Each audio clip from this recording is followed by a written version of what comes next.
Почитувани медиуми, најпрво ви благодарам што денеска сте овде со нас и да ги пренесете информациите кои што ги имаме од терен, односно заедно кои што денеска ги споделуваме со земјоделците од Струмица.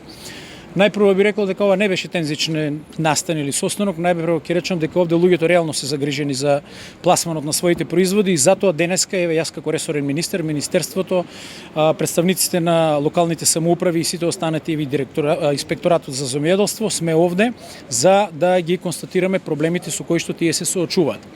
Добро знаете дека ние бевме овде пред 7-8-10 дена, сега не се сеќавам точно, мислам дека беше 13 август, каде што постигнавме договор помеѓу преработувачите и производителите и ги соопштивме откупните цени кои што ќе треба да бидат во наредниот период. Од тој период до сега, значи Државниот инспекторат за земјоделство е редовно на терен и спроведува контроли за да следи дали откупот се врши согласно цените кои што ги договоривме и согласно класификацијата на пиперките кои што беше утврдена во таа фаза. Односно, прва категорија по 40 денари, прва, втора категорија и индустријска по 30 денари и шкарт по 15 денари. До сега од страна на инспекторатот, значи немаме забелешки дека имаме констатирано неправилности, доколку имаше нормално ние ќе постапивме согласно сите законски наши надлежности.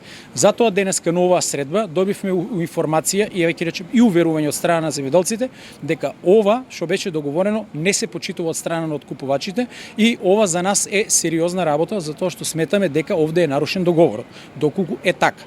Затоа ние повторно ќе ги преиспитаме сите откупни центри и преработувачите дали цената по која што беше договорено е откупувано или има некакви отстапувања и зошто се тие отстапувања.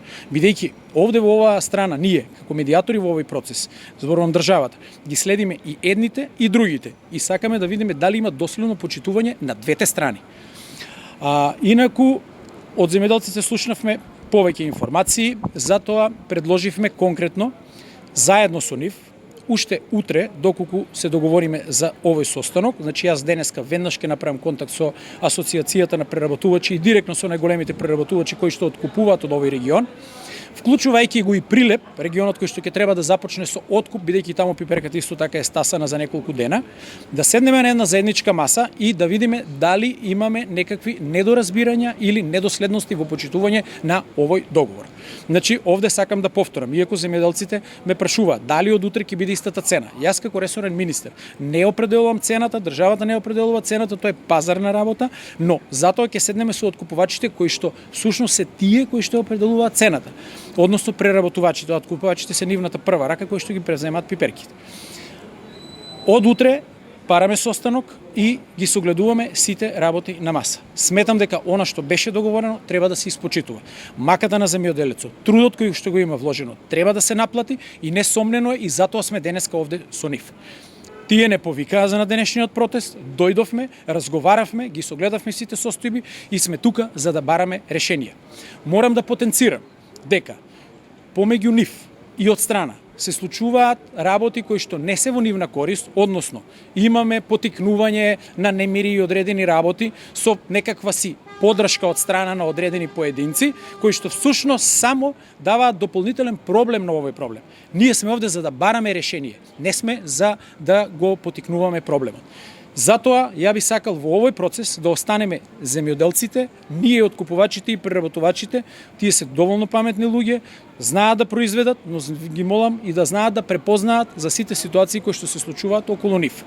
Затоа стоиме сериозно, со сериозен предизвик, за да го решиме ова и не само за оваа година, затоа и понудив решение кое што ќе го бараме после завршување на бербата, односно ќе побараме начини како тоа да го изрегулираме законски, како да го изрегулираме со подзаконски акти, како преку здруженијата, за да имаме континуитет на одржливост во цените и нормално критериумите и класификацијата на истите.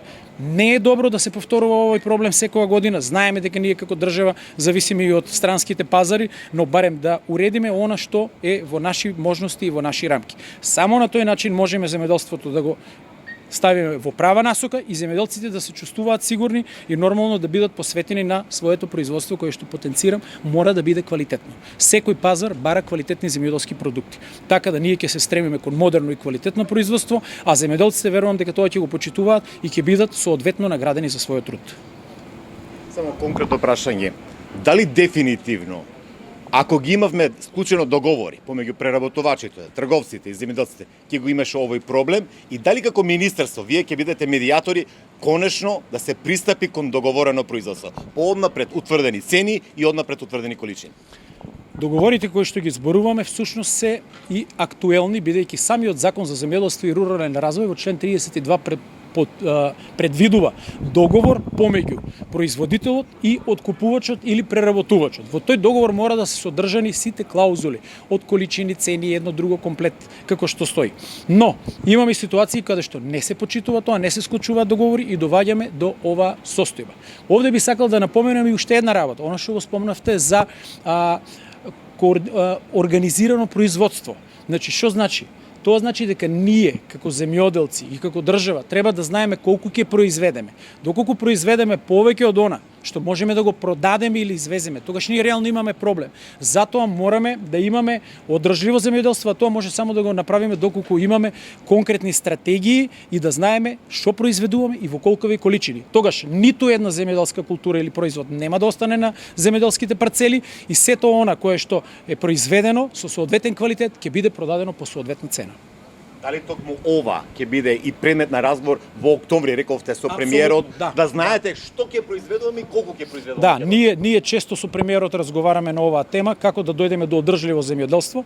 Премиерот и владата сериозно се заинтересирани за оваа област, бидејќи ние како држава сме реално врзани со земјоделството, имаме многу семејства кои што зависат од овој ресор и затоа сакаме земјоделството да го насочиме во вистински правец.